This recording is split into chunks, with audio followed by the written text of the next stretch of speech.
তো সদাইবাতি নিয়ে চলে আসলাম। এই যে এখানে মুদি সদাই, এখানে কাঁচা বাজার, এখানে বিস্কিট মিস্কিট ডেজার্ট, আর এইগুলো হচ্ছে ওদেরকে যাওয়ার সময় চাটা খাইয়ে গিয়েছিলাম। এই যে ডিম টিম সব নিয়ে আসলাম। এই তো অনেক দূর দূরান্ত ঘুরে ফিরে তারপরে হচ্ছে যে গিয়েছিলাম। তোমরা তো দেখলে যে ওখানে পুরে শেষ। কাঁচা বাজার গেছিলাম, রায়ের বাজার, রায়ের বাজার সব কিছু অফ।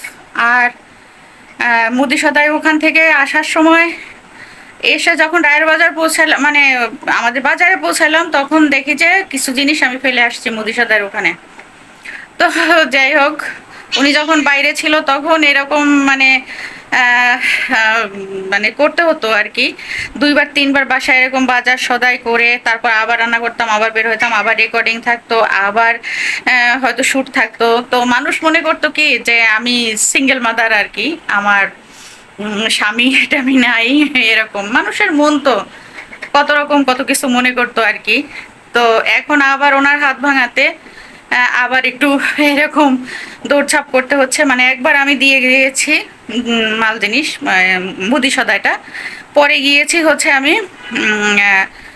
যে কাঁচা বাজারে। কাঁচা বাজারে তো পেলামই না কিছু, পরে ঔষধ বিস্কিট এই লুসনি টুসনি যা ছিল এগুলো কিনে টিনে তারপর আবার চলে আসলাম। এই তো এরকম দুই তিনবার করে নামা ওঠা নামা ওঠা। আর প্রথম গিয়েছিলাম একটু কাজে, রেকর্ডিংয়ের একটা কাজে, তো সেখান থেকে এসে আবার এই এগুলো আর কি। তো এরকম আগে ছিল একটা সময় আর কি, খুব ছুটোছুটি ছিল আর কি, সব কিছু একার হাতে করতে হতো, উনি তো বাইরে। তো এই আর কি, তখন অনেকেই অনেক রকম অনেক কিছু বুঝতো। তো মানুষের বোঝার তো শেষ নাই, যার যেরকম থিঙ্কিং সে সেরকম বুঝতো, যার যেরকম মস্তিষ্ক। তো এখন কে কি বোঝে না বোঝে ওটা খেয়াল করার সময় নাই। তো চলে আসলাম আমার ঘরে। অবশেষে এখন গোসল করব, শাওয়ার নিব। শাওয়ার নেওয়ার পরে হচ্ছে গিয়ে, না শাওয়ার নিব না, এখন হচ্ছে এগুলো ইয়া করব, গুছু গাছু করে এগুলো রাখবো, রেখে গুছু গুছু করে তারপর গোসল করব, নাকি গোসল করবো আগে বুঝতে পারছি না। এই যে দেখো, তো খুব পানির তেষ্টা লাগছে, চিন্তা করছি একটু পানি খাবো। আর মামুনি ওদের, ওকে রেখে গিয়েছিলাম, ও আর ওর আব্বু ঘুমিয়েছে। আর হচ্ছে যে প্রিয়ন্তী বাইরে চলে গিয়েছে। তো চলো। তো সব কিছু সেরে সুরে গোসল টোসল করে ফ্রেশ হয়ে বসছি। মামুনিও আসছে, বিছনা টিছনা একদম আবার নতুন করে করে নিলাম। এই যে আমি আমি এখন একটু মোবাইল নিয়ে বসবো, মোবাইল নিয়ে টেপাটেপি করবো, রিল্যাক্স, নিজেও গোসল করলাম, এখন ফ্রেশ লাগছে, সব ক্লান্তি যেন দূর হয়ে গেল। আর এই যে মশারি দেখছো, এটা কিন্তু বিকালবেলা মানে সন্ধ্যায় আমরা টানাই, কারণ হচ্ছে যে মশা ডেঙ্গু যা চিকুনগুনিয়া যাতে না হয়, নিশ্চিন্তে শান্তিতে ওনাকে, যেহেতু ওনার হাতে ব্যথা, ওনাকে মশারি টানিয়ে দিয়ে গিয়েছিলাম, চা খাইয়ে মশারি টানিয়ে দিয়ে তারপরে বাইরে গিয়েছিলাম, যে যাতে মশায় ডিস্টার্ব না করে। এখন এসে মশারি উঠে শুধু এই দুই কোনা উঠাই নেই, আর সব কিছু গুছু গাছু করে নিলাম। দেখো কি ঘোলা, তো করে দেন হচ্ছে যে এখন একটু রিল্যাক্সে বসলাম। আর ডিম যে নিয়ে আসছি 40টা, তো একটা ভাঙা গিয়েছে আর দুটো একটু ফেটেছে, ও দুটো একটু আলাদা করে রেখে দিয়েছি। তো চলো এখন একটু রিল্যাক্স করি। তো বন্ধুরা,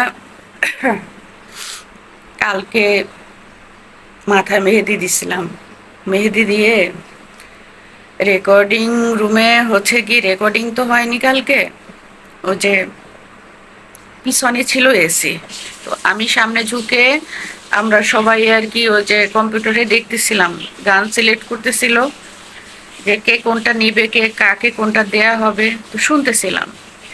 তো একে তো মেহেদি দিয়ে গিয়েছিলাম, গোসল করে বেশি সময় নেইনি, চুলটা হালকা ভেজা ছিল।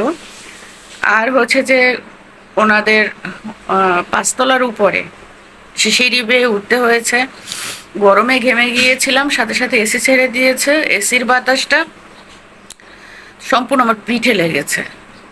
তারপরে এসে মুদি সদাই করলাম, কাঁচা বাজারে গেলাম, হ্যাঁ, তারপর ফার্মেসি টার্মেসি এগুলো ঘুরে টুরে ঘামছি, আবার শুকাইছি।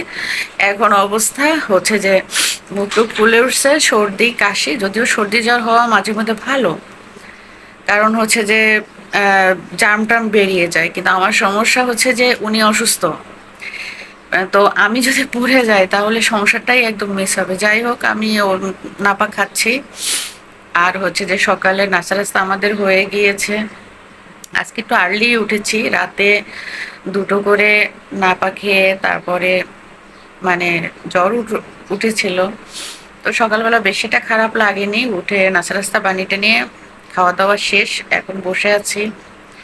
আর ওনাকে দেখাতে পারছি না, উনি খালি গায়ে থাকে, হ্যাঁ, হাতে ব্যথা তো, তো এই জন্য দেখাতে পারছি না। তবে ওনার যেটা হয়েছিল যে ঔষধে করা হয়ে গিয়েছিল শরীরটা, এখন এই পেঁপে টেপে খেয়ে ইসাবগোল খেয়ে টেয়ে ঠিক আছে। হাতের অবস্থা আগের চেয়ে ভালো ইনশাল্লাহ, আলহামদুলিল্লাহ।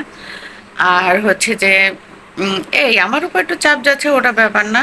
আমার অভ্যাস আছে, বা অভ্যাস না থাকলেও সংসারের জন্য অনেক কিছু করতে হয়, তো সেটা আমার কোনো, তোমরা দোয়া করো আমি যেন সুস্থ হয়ে যাই। তো সবকিছু গুছু গাছু করে নিয়েছে, এখন বুয়া আসলে বুয়ার কাজ করার পরে দুপুরে রান্না বসাবো।